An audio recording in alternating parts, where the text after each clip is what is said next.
Uh, this is Sydney speaking, and on today's webinar, as you all know, we'll be talking about, actually we'll be showing you what's new in SolidCAM 2014 Service Pack 1. This is actually the first part of a series of webinars that we'll be doing on this issue.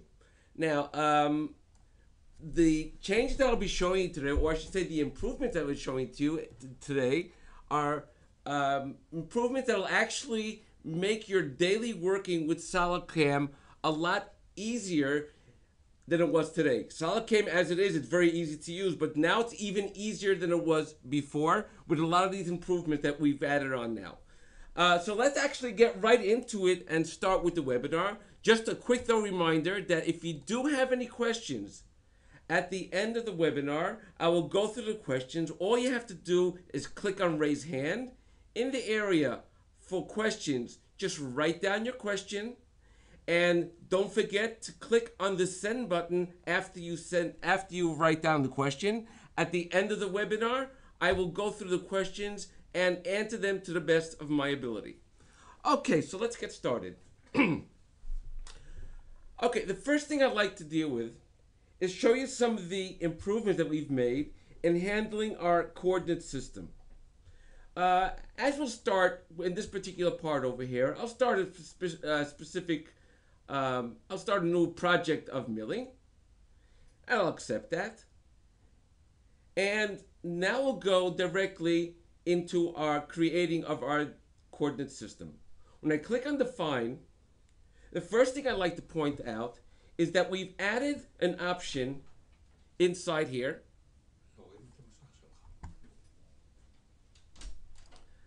Okay, sorry for that. I noticed that you didn't see my screen. You should be able to see it now. Okay.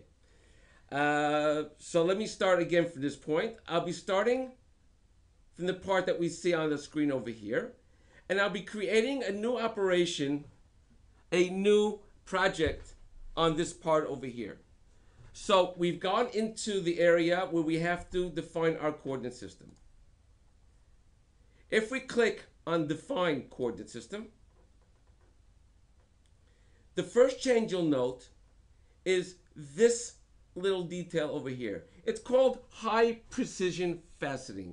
This is important for when you're doing any kind of sculpturing or modeling of parts that are in 3D, where it's not a prismatic part and where the faceting is highly important to the part itself. So to have a high precision faceting and a more exact faceting, we choose the option of high precision. Now, let's continue on now and create a home position. I'll just click on the top of the surface over there. I've created my first home position. I'll accept that. And click on OK. Now, note another change that we've added over here. We've added another change where instead of having only the option of right-clicking over here and then go add or edit or even delete where applicable, we've added those buttons over here on the bottom. So it's a lot quicker and easier to create a new coordinate system. So if I want to create another coordinate system at this point, all I have to do is click on add and click on another surface over here. For instance, that surface, if I needed to create one over there, accept that one, and then continue on the line. Create another one, no problem. Another click on add, click on that surface over there, and then we have another coordinate system over there, and I can continue actually going down on the entire part as wherever I need to create a coordinate system. And you can see we have our 3 coordinate systems over here, and we even have also the delete button here as well, and the edit button as shown before. So let's just accept this the way it is right now. Now let's go into our stock. We've made some improvements in our stock. If I create a stock right now, we have the option of relative to model like we've always had before, and that's fine. But we also have the option of absolute coordinates. Now note, when I click on absolute coordinates, this is going to be the actual stock size that I need for the part itself. If I click on it, you'll note that now, as not as before, now it actually gives you the exact size of the stock that you need. You can actually see the exact measurements of the actual stock. That's the minimum stock that you need for this particular part. Now, this is controlled. If you want to have this as a default, this is controlled inside our, inside our SolidCAM settings in the area of, in the area of stock definition. Where in stock definition, we can click on absolute coordinates and take model dimensions. This will automatically make this as a default for this particular case, for creating the stock, if you want to have it that way.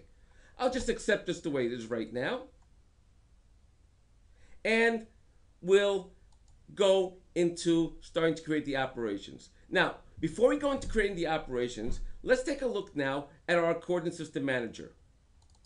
If we go into our Coordinate System Manager, note, the moment I click on any one of our positions, it automatically turns to that position, something that was added on now as well.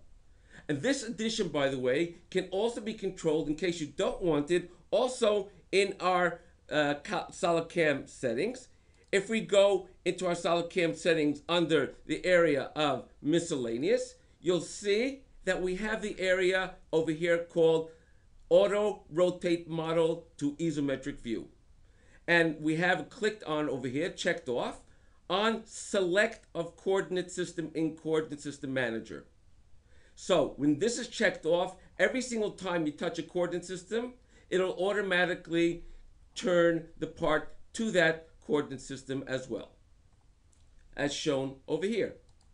Okay. Now, let's continue on down. Excuse me. And now that we've created 3 coordinate systems, we've also added the option inside SolidWorks itself that every single time you create a coordinate system, it automatically creates a coordinate system in SolidWorks as well. You'll note folders were added with the SolidWorks coordinate system. These actually represent the exact same position of where the home position that you just created now as well. This is actually very useful, especially when you want to actually do some kind of measuring from that coordinate system to a specific point on the part itself. Since now this is actually something that's physically touchable. This one over here, same one over there as shown over here, as we go down through the part. Okay, now let's start by adding another operation. Let's actually start by adding an operation of profile over here. We'll add a simple profile operation, and we'll create a geometry going around the part itself. Just do auto constant Z. We've created our geometry. Now, when we create a tool, I'll select a tool. Since I don't have a tool here created already, I'll create a new tool. I'll create the new tool, say a 16mm end mill. Let's just click on select right now. Now, if I were to go into my data, you'll note that the data has these values over here as my default.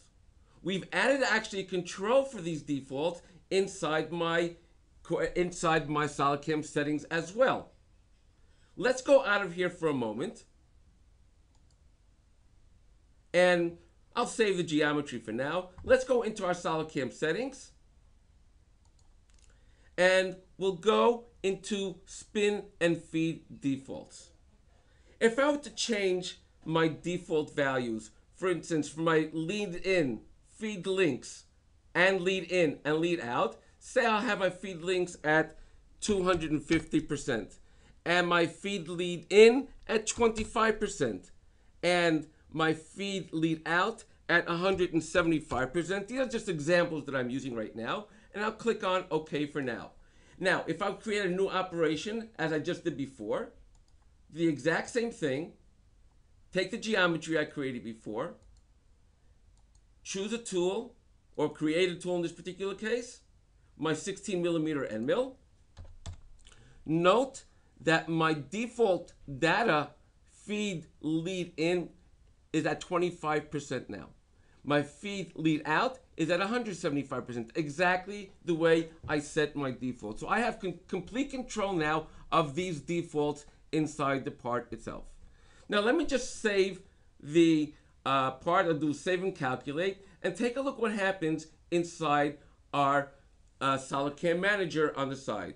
You'll note that when we take a look, we have here our tool, and next to the tool we have what we call our offset values as they appear inside our G code. In other words, the offset values are actually seen inside the tool tree over here next to the tool. This is also controlled, if you want to see them, inside our SolidCAM settings. If we take a look at the SolidCAM settings itself, I just have a picture available for us right over here. You'll see that in the CAM tree, we have an option of show tool options in CAM tree, offset numbers, which is exactly what I have checked off over there now, and which is why you see those numbers there as well. Now, we've also made another convenient change. Let's say I were to go inside my tool table and I change inside the tool data of this tool my feed, for example, to 1,500, my feed in Z to 400, and my spin rate, let's have it at 5,500. Now, if I want to apply these to the operations itself, previously I was not able to do that from here. I would have to go into the operation and repick the tool or rewrite it as well. What I can do right now is I can say apply speeds to all related operations. By clicking on this, any operation that used that tool will now be automatically updated to that feed and spin rate. Let's just open up the operation and take a quick look.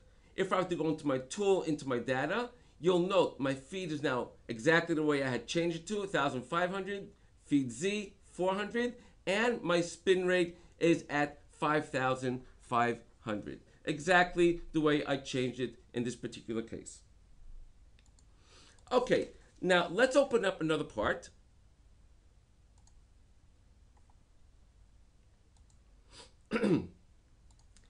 And part number 2. And on this part, we'll show some changes that we've made, or I should say improvements that we've made in our pocket recognition and in our face milling. We'll start actually with the face milling first. I like to do a face mill on the following surfaces. On this surface over here, these surfaces around over here, and this surface over here as well. So I'll start a face mill operation by clicking on 2.5D face. I'll go to create a geometry, and I'll do it by choosing faces. By choosing faces, I'll go to define, click on my first face, second face, third face over here, and my last face over there as well. So we have my 4 faces that I've chosen as shown over here. Now, I don't want them all combined, so I'll separate them to have 4 different areas where I want to work. The tool that I will be using will be a face mill of 100 millimeters, which is wide enough to cover this entire area over here. So I can do this in my technology using the option of 1 pass. Okay, now, before I continue on, let me just do a quick save and calculate, and we'll take a look at the simulation. We'll do this one step at a time, and you'll note my tool goes down, clears the first step, goes to the second step over here, goes up, but note it jumped from here all the way back to here. Then over here, it'll go this way to this step over here. Now we have another option over here. If we want, we can use the option called Optimize Multi-Chain Cutting. Now the reason why I did it the way I did it right now, because that was the order that I actually picked those surfaces. But if I choose the option of Optimize Multi-Chain Cutting, what will actually happen is the following. We'll do our calculation and simulation. It'll start off with the first chain over there, then go directly to the next one and over there, working in the most optimal way for that particular face over there. Now, let's go now into our next option that I wanted to show, which was in our pocket recognition, and I'll open up the option of pocket recognition. We've added the option when creating a geometry of being able to choose surfaces by actually filtering out surfaces by colors. Now you'll note that we have two different colors on these surfaces over here. Now, the first thing I'd like to do is choose solid bodies, which we have already over here. And then over here we have the option of color. Now, I can either choose by define and then pick one of the colors that I need over here, or making it even easier, I can just click on pick from model. When I click on pick from model, note what happens over here when I choose a specific color over here. If I click on this surface, you'll note it'll automatically change to that particular color. Now when I click on the part itself, it'll automatically pick only the surfaces that has that particular color as shown over here. Pick that surface, that surface, that surface, and that surface. And those are the surfaces that it's going to work on only. Now, let's go now to another option that was added on to the SolidCAM itself. We've added a new operation, and this is an extremely helpful operation. We've added a new operation that's called chamfer recognition. If we take a look at the part that we have over here, I'd like to actually break the edges by adding a chamfer to these edges over here, these over here as well. In other words, all the sharp edges that are over here, I'd like to add a chamfer to. But you'll note that they're all at different levels. Also note there are certain areas over here where I have to make sure that if I do want to add a chamfer over here, that my tool does not go all the way to the very edge over there, as this will actually gouge into the wall itself. So for that, we've actually created a new operation called chamfer recognition. Let's go to the very end over here, and we'll add a new operation, as I said, chamfer recognition. Now, choosing the geometry is very similar to choosing the geometry in pocket recognition. What I'll do right now is very simple. First of all, I have one filter that I can use over here for diameters. If there are diameters that I do not want to work on right now, for example, I have these small diameters I do not want to work on, but this large one I do want to work on, I can just say any diameter that is from that size down, do not work on it. So let's say I'll put it at 40, and now I'll click on the part itself. What's it's doing right now, it's finding all the surfaces and all the edges actually where it needs to put a chamfer on, all of the edges. The tool that I'll be using, obviously will be a tool that I can use for creating a chamfer. And I'll use this particular tool over here. And let's now go into our levels. In our levels, we have our chamfer depth. I'm going to set my chamfer depth at 0.5 millimeters. That's the actual depth of the chamfer that I want to have on the part itself. Now let's go into our technology. In our technology, we have a cutting diameter. What's the actual cutting diameter that I want to use on the tool to create that chamfer? I'm going to put a cutting diameter of 2 millimeters of the tool. Now note, when I do that, we also have here what we call a safety offset. This safety offset, as shown here in the diagram, makes sure that the tool itself does not reach any kind of corner over here. Now this here is automatically calculated according to the tool diameter and the cutting diameter that I'm choosing over here. This is controllable also by manual input. So I can make this larger if I want, if necessary. So if I were to change this, for example, to cutting diameter of 1 millimeter, you'll note that the safety offset is now larger. Make it back at 2, we have a smaller safety offset. Let's actually take a look at our simulation after I calculate. Okay, and we'll actually start the simulation from the very beginning. I'll do solid verify. Do the simulation on the entire part from the very beginning, as I've done several different operations over here. Let's just go and wait for just for a moment till it gets down to the very bottom. Let me stop it over here. And now we're actually at the chamfering operation. I'll slow this down, and I want to actually zoom in to these areas over here, as shown over here. What will happen is as follows. The tool is actually now going around the entire part, creating a chamfer on each edge, but note what happens when it gets to these areas down over here. You'll see that this area over here is actually has a safety distance. This is where the safety distance comes in, to keep it away from that edge over there. Since we can't go with the tool all the way to this point over here, as this will gouge into the wall over here, the safety distance keeps it away automatically from the edge. And you'll note that every single edge now is actually milled out, giving a chamfer on every single edge needed, including these large holes over here.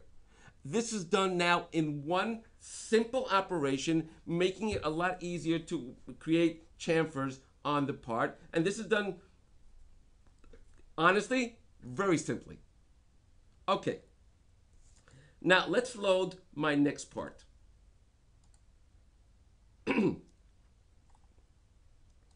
Okay, the next part we'll open up is this nice little operation, this nice little part over here. Very simple part. I'll just delete all the operations that I've already created over here before and actually start new. What I'd like to do first is create a pocket operation inside of these areas over here. This pocket over here, this pocket over here, and this pocket over here. Now, what these pockets have in common is that they all have the same upper level. But what they don't have in common is that the depth is different on each pocket. And I'm going to do this now in one operation. The operation is your regular pocket operation. We'll choose my geometry. As I said, this will be my first geometry over there. My second geometry will be this chain over here. And my third geometry will be this chain over here. I'll choose my tool. In this particular case, I have a 16 millimeter end mill. And if I go into my levels, we have our upper level. And as before, we have our pocket depth. But now we've also added another option over here. We have what we call constant, which is what we've worked until now. But we've added the option of variable. By clicking on variable, we now have the option called variable depth. Let's open up this field, and you'll note that we now see all three chains. Now, on the first chain, just open up that field and click on that surface over there, and we have the value. Now, the value is the exactly value of 25, so that doesn't change. Clicking on the second field and clicking on this floor over here, you'll note that's changed to 15. Clicking on the third field over here, that's changed to 23. So now in one operation of pocket, I can do several different depths inside a part, as long as I have the same upper level. In my technology, nothing has changed here for now. We'll get back to that in a moment. Let's just do a quick simulation.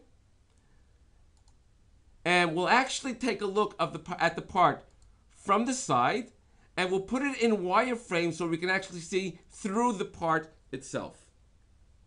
Now, we'll note, and I'll run this slowly, our tool is going down now into its first pocket up until this line over here. That's the first pocket over here as shown. Now in the second pocket, it's going to go up until that surface over there. And the third pocket is going further down up until this surface. So every single pocket was milled out up until its particular surface. So in one operation, 3 separate pockets, different depths. We were always able to do that we were able to do it now in one operation. Now let's put this back inside our solid mode and take a look at the part again from the top view. If we go into our geometry now, actually into our technology, we've added the option, just like we have in our profile operation, to do an offset of the geometry itself. If I were to click by offsets on the word geometry, you'll note that we have here now listed all 3 chains. If I want, I can click on the first chain and give it an offset of, say, 1 millimeter. Note that it moved itself in 1 millimeter offsetting from the wall. If I want to apply this to all 3 of them, just click on Apply to All. If I want to have separate, no problem. Chain 2, I want to have that as 2 millimeters. Chain 3, I want to have that at minus 1 millimeter. Note everything has changed here accordingly. Now, we'll just click on OK. Also note that now that it created a change in my offset of the geometry, we also added this icon over here showing us that there was a change actually made to the geometry itself. In other words, we've added an offset, and you can see automatically that you've added an offset. You don't have to go inside to see it. You can actually see that the one was created. If I were to go to geometry, back to geometry now, and just click, give it a value of 0, apply to all, in other words, bringing it back to its default, you'll note that that is gone now because there's no change made to the geometry itself. Let's go out of the operation now, and let's now do another operation for this slot. For that, I'm going to use the 2.5D operation called slot. Now, my geometry in this particular case will be this area over here. Just that line. I'll accept that. And, excuse me.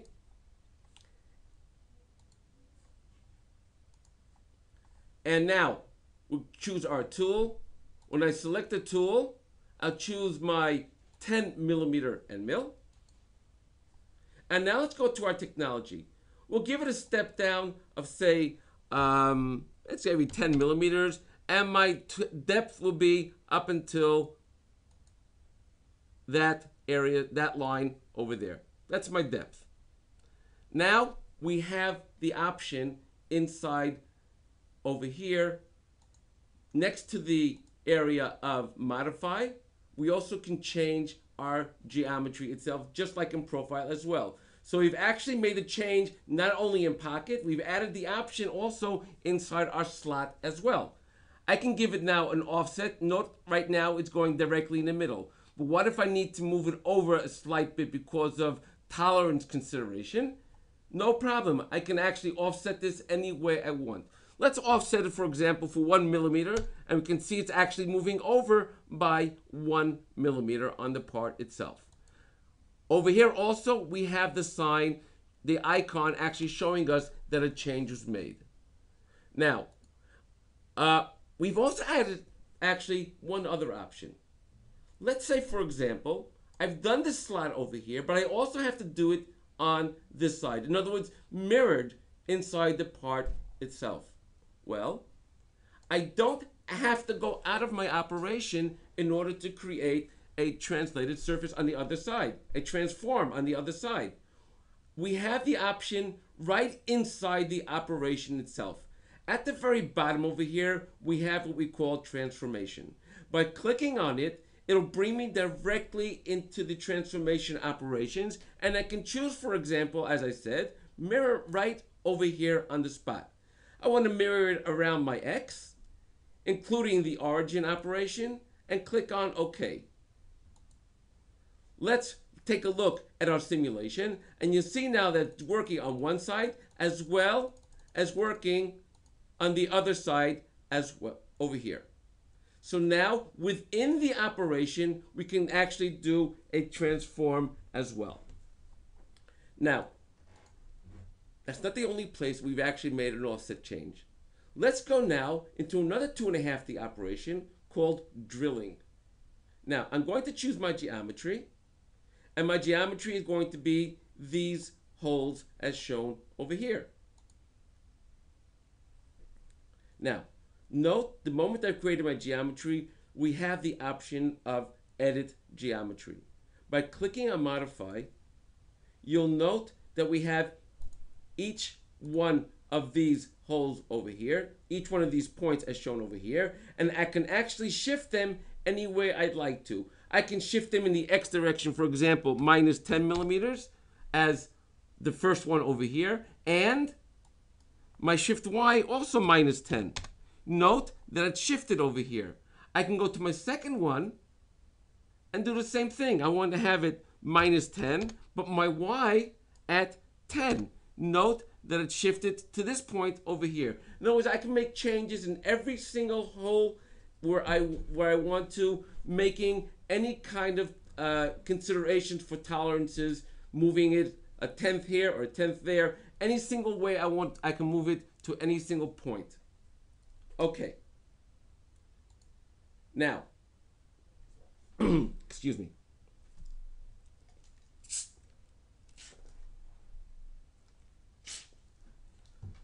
If we take a look now in our next operation I want to show you, I'm going to start a profile operation around the part itself.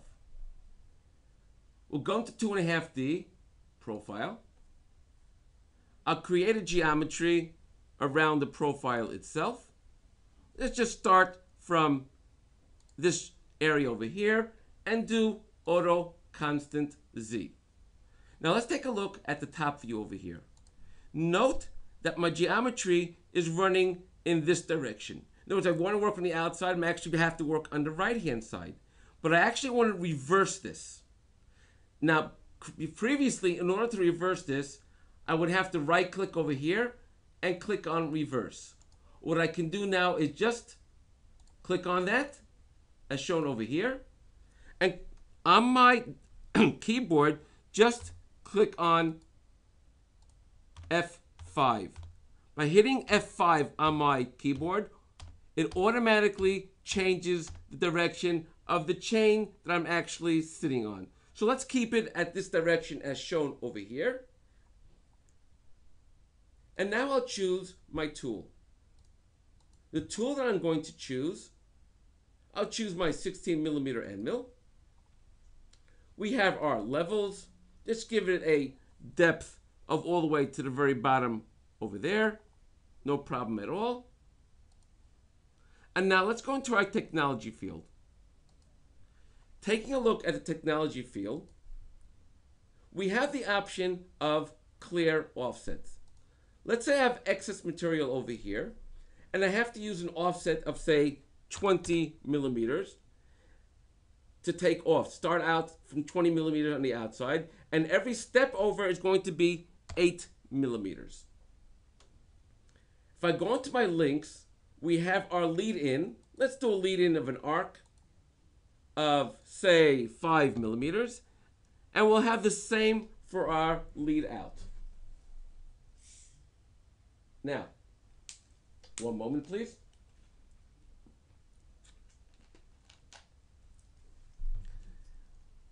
If we do save and calculate, let's take a look at the actual tool path that was created.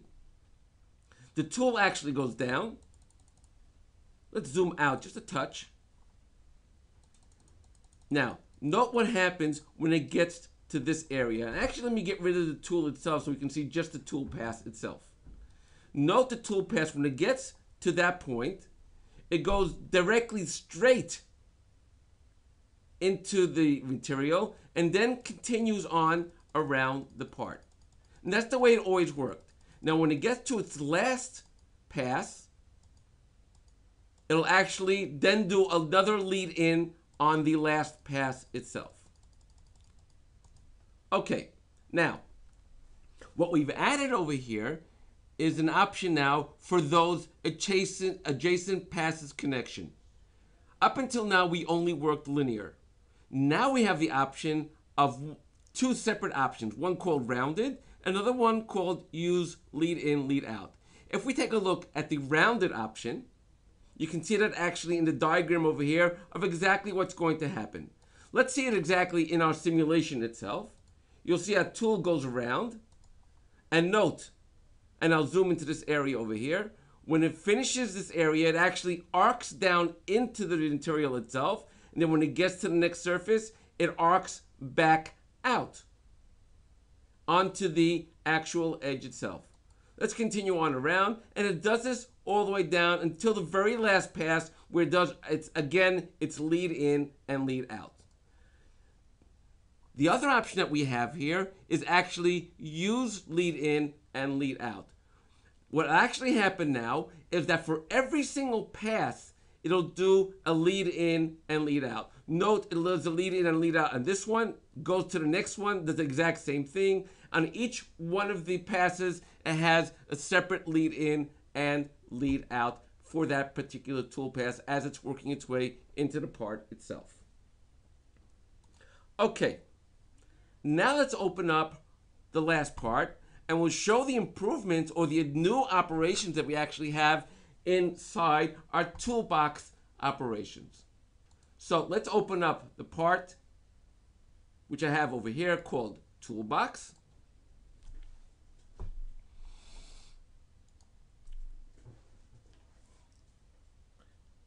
And we've added some new types of operations.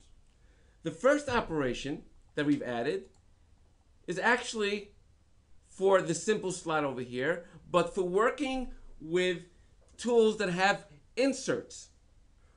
Now, if we were to open up the operation itself over here, this is called roll into an open slot. Now, this was actually done in conjunction with ISCAR as they create many of the inserts. And this is the recommended way to work with inserts, where the tool pass actually goes in, curls in, rolls into the slot counterclockwise into the slot itself. That's the proper way for working inside these areas with these type of tools. Now, the geometry in this particular case are these two lines, and the tool pass goes directly in between, right in the middle of those two borders over there. I have my tool, my levels, and in my technology, all we have here is just our approach distance. The approach distance, as shown over here, shows us exactly from what distance do I actually want to approach the actual start of that arc itself, of that roll in as shown over here. Let's take a look at the simulation using the top view, and this time I'll actually show the tool so you can see exactly what's going on. We'll zoom into this area, and note, the tool itself goes in, and then works in the step in, as I said, the approach line as I showed you before, and now it's actually going to roll into the part. You can actually see the rolling in as shown over there and going exactly in the middle of that particular slot as shown over there. Now, this, by the way, if we open this up, you can see the new operations as added in over here. Okay. Now, let's go into our next operation that I'd like to show you. And this is for this particular area over here, which is a closed slot. So this is also meant specifically for tools that work with inserts. Again, rolling into a closed slot. Now, note that this is a wide slot over here. What it'll do is actually roll into the middle and then roll in again along the wall itself. My geometry is just this area itself, and that's all I need. The tool exactly the way it was before. We have my levels and my technology, again with the approach distance. Taking a look again at the simulation, note the tool will now roll into the middle, go up, and then go across, going now to the edge. Rolling into the edge itself, going around the part, and then finishing off that wall as shown over there. Next, we have this particular surface on top over here. This is actually to demonstrate the top of a rib. Now the ribs, such as coolant ribs as we know them, air coolant ribs, this will actually be this is usually a very thin surface on top over there. So we don't want to have the middle of the tool going down here. We actually want to have it offset a little bit to the side. So what we do over here is as follows. Let's open up first the operation itself. You know we have the rib cut as shown over here, and all we do is pick this one edge over here. You'll note that the tool path is actually moved over 10%. We'll see exactly the actual percentage that's moved over.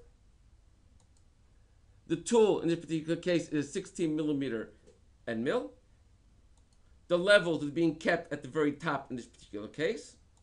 And in my technology, we have shift percentage of tool radius, and it's set at 10%. You can do it at value as well, but I like to use the actual percentage. It's a lot easier to work this way. Let's take a look at the simulation. You'll note, looking from the top view itself, and we'll zoom into this area itself, the tool will go down, and note that it's actually off the center. The center is actually off by 10% from the wall itself. Going across, not exactly in the center of the part, but off to the side. This is very important when you're milling the top of a rib. Now, the next operation is actually used for machining thin walls, as shown over here. This will demonstrate an actual thin wall.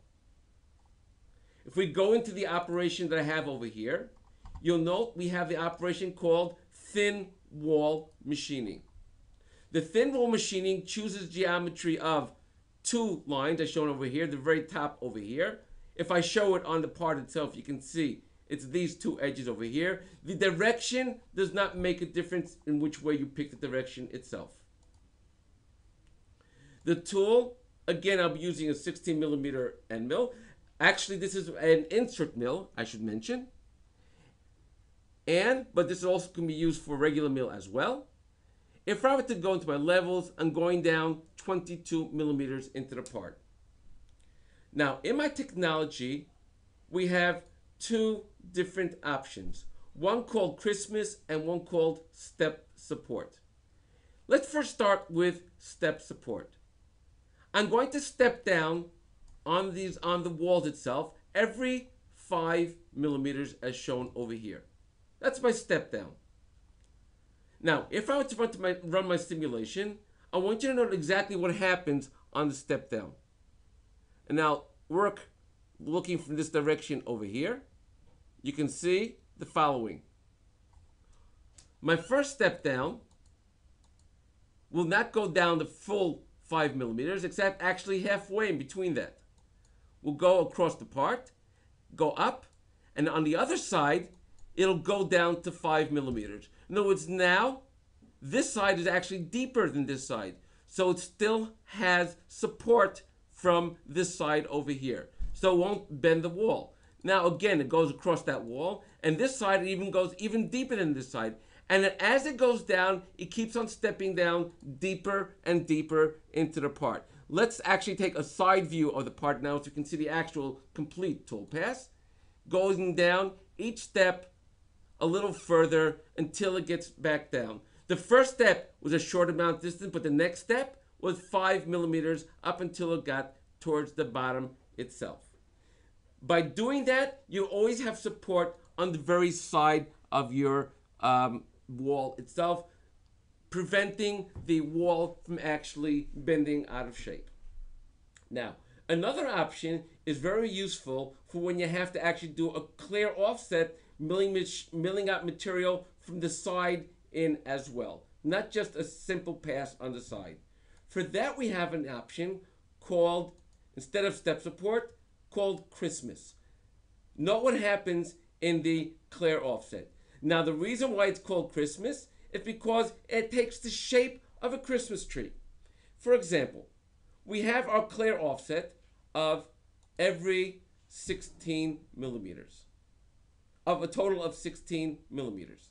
Now, let's take a look at the simulation, and you'll see the following. Again, we'll take a look at the side view as shown over here. And let's take a look at the actual shape that we're getting over here. It's working each side, stepping out, getting all up until it gets to the wall. Now that it gets to its next step over here, note what happens. It works its way in. However, it did not go all the way to the end. It left this area over here, and now it's going down even further. As it continues down, it does the same thing until its last step over here. Note that has an actual shape, as I had mentioned before. Now, what's going to happen now, it's going to step in now at every single level, clearing off more and more, slowly but surely working its way into the middle of the part until it actually clears that entire wall. By doing that gradually, you'll always have support again on that wall, and this is perfect. This is the proper way for working on thin walls when you have to do a clear offset from the outside. Now, let's take a look at another operation that we've added inside our toolbox. I'd like to work now on this particular surface over here. So for that, we've added an operation. Now, when I work on this surface, I'd also like to work only in this area over here. So we'll do the following. We'll open up the operation over here, and note, in this particular case, we're talking about where the home position is exactly in the middle of that cylinder. This actually replicates a cylinder from the top view. Our geometry is as shown over here around the part. Click on show, you can see the actual geometry going around that entire edge over there. The tool will be our 16 millimeter end mill, and our depth all the way down to the bottom of that area over there. Now, in our technology, we have our maximum step down and our parallel cuts, the step over that we need. Now, note the actual tool pass that's actually taking place over here. You'll see that the tool is actually working its way in, and let's zoom into this area over here. Now let's see the tool path again. You see it's working its way in always from the maximum material on the outside, but never exceeding it. Now it's also only working in up until it hits that surface. It automatically knows how to hit that, to calculate that surface. Also, taking a look from the top view of that area itself, without seeing the tool, you'll note that the tool shape is actually going according to the shape of the geometry as shown over there. So it's cutting actually a very little amount in the air. All the cuttings actually be done only in the actual material itself. Now, the last operation I'd like to show you is an operation that was specifically created for wood cutting. Now, I'd like to cut this block over here. This will actually represent a block of wood. We have the operation here called wood cutting, where I just want to cut off the very edge of that. Now, this top edge over here, as shown over here, is the actual geometry itself. The tool, in this particular case, is an actual wood cutting tool, as shown over here. With the diameter, everything that's needed over here can be seen exactly what you need. All the information that's needed for that particular tool. If I were to go into my levels, we have our upper level and our total depth. Now let's go into our technology. What's important in our technology over here is our first step down. When cutting wood going across, we don't want to go all the way down to the very bottom of the block cutting across, because that would actually break the edge of the wood once it starts breaking out over here, and we don't want that to happen. So what we do is we do that in two steps. We have our first step as shown over here, which is I'm set that at 6 millimeters, and then we have our final step at the very bottom, going in the opposite direction. Let's actually take a look at the simulation. You'll see, and I'll show you the tool itself. You'll see the tool will go down. Let's take a look at the side view of the part itself. Tool going down, going across. Note it went down up until here. Now it's going to go all the way down to the bottom, going back in the other direction. And this is what is used for cutting wood using this type of tool. Okay, that's it for the webinar today. This webinar has been recorded also and will be available on our website as well. And then join us for our next webinar, and we'll see you again next week. Take care and have a great weekend.